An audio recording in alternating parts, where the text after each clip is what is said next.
If you grew up hearing stories about winters that bit harder than today, those memories weren't exaggerated. During World War II, coal, firewood and heating oil were rationed across Europe, Britain and large parts of North America. Civilians were expected to survive entire nights on a fraction of the fuel used before the war. This wasn't a matter of comfort. It was a matter of keeping pipes from freezing, children from falling ill, and families functioning through long blacked-out winters. What emerged from that pressure was a body of hard-earned knowledge about heat control, fuel discipline, and home design that modern homes largely abandoned once cheap energy returned. Tonight, we're digging into 10 of those forgotten World War II heating practices that allowed families to stay warm all night using a single log or its equivalent. Why slow heat mattered more than big flames. One of the most important wartime lessons was that heat output meant nothing if it wasn't controlled. Large flames burned fuel quickly and sent most of the warmth straight up the chimney. Civilians were taught to favour slow, smouldering combustion that released heat over hours rather than minutes. This meant using dense hardwood logs, partially closing dampers once ignition was complete, and allowing embers to do the real work.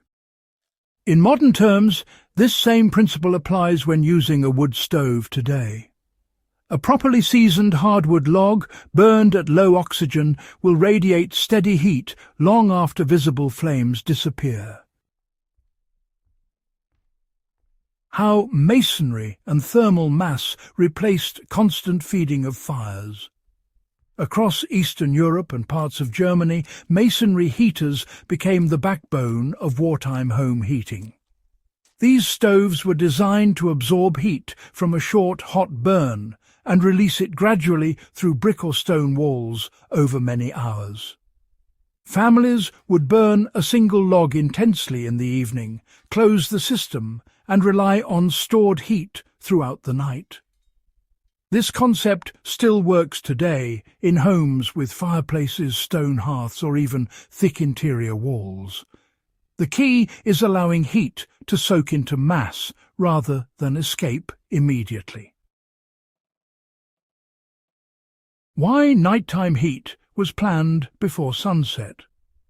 World War II households treated nighttime warmth as something prepared hours in advance. Fires were never started late at night. Instead, the final log was added just before evening routines ended, allowing it to burn down into dense embers by bedtime. Those embers, shielded from excess airflow, would glow for hours. Modern users of wood stoves can apply this by adding a large, dense log late in the evening, reducing airflow carefully and letting residual heat do the overnight work. Now, here's something that might surprise you. A lesson from the war years was that insulating people mattered a whole lot more than insulating rooms. With fuel so scarce, civilians learned a blunt truth. Heating people was just easier than trying to heat an entire space. So families would sleep together in shared rooms, seal off any areas of the home they weren't using, and pile on the heavy wool blankets and layered bedding rather than burning through more fuel. The old WWII guidance manuals, they really emphasized closing interior doors, hanging thick curtains, and, well, keeping bodies close together. These days, we call that zone heating.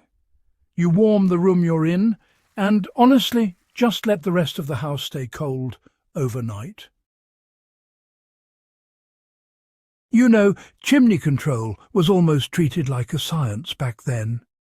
If you got it wrong, an improper draft could waste enormous amounts of precious fuel.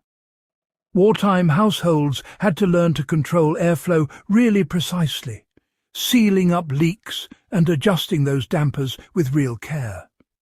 Too much draft and all your heat just raced up the chimney. Too little, and you'd get smoke and lousy efficiency. Even now, a lot of wood-burning systems lose heat just because of too much airflow.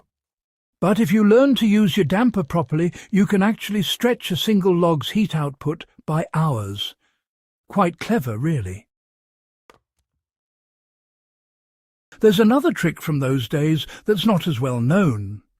Using reflective heat to make small fires seem a lot more powerful. Folks would set up metal plates, brick backings, or even just some improvised foil surfaces near their stoves and fireplaces. The idea was to redirect radiant heat back into the living space instead of letting it just vanish into the walls. These days you'll see things like fire brick linings or heat shields behind stoves doing much the same job. It doesn't actually create more heat, mind you, but it does make sure that what you generate stays right where it belongs. You know, floor insulation was absolutely crucial for nighttime survival. Cold floors actually drain heat from your body much faster than cold air does. During the war, households would lay down rugs, straw mats, folded blankets, and even layers of newspaper to keep heat from escaping through the ground. Beds were raised up, and folks made sure their sleeping areas didn't touch those icy stone or tile floors.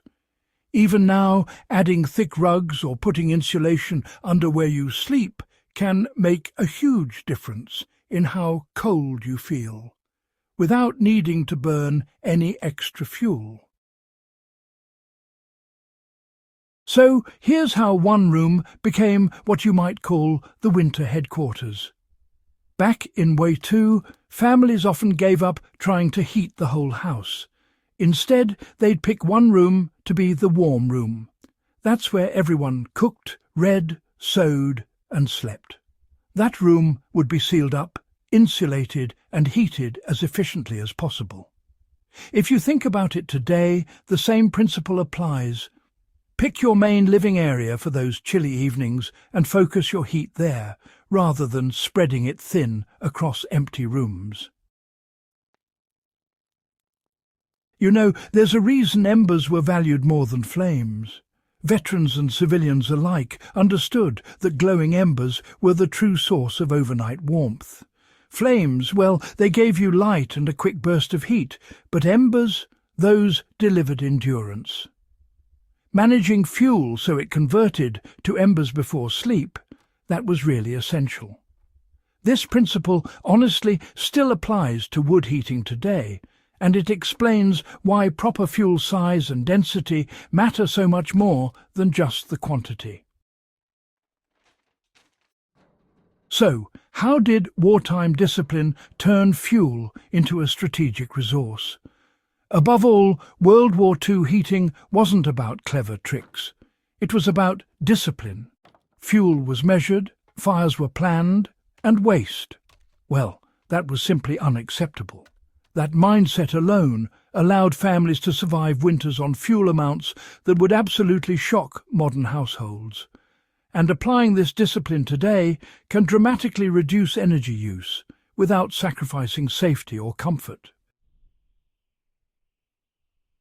Why do these lessons still matter today? These World War II heating practices weren't just theoretical. They were tested under pressure, refined through hardship, and quietly passed down. In a world once again facing rising energy costs and uncertain infrastructure, they remain relevant, not as nostalgia, but as proven solutions. If you value forgotten knowledge like this, and want more real history that still works today, subscribe to the channel, share this video with someone who remembers cold winters, and help keep these lessons alive.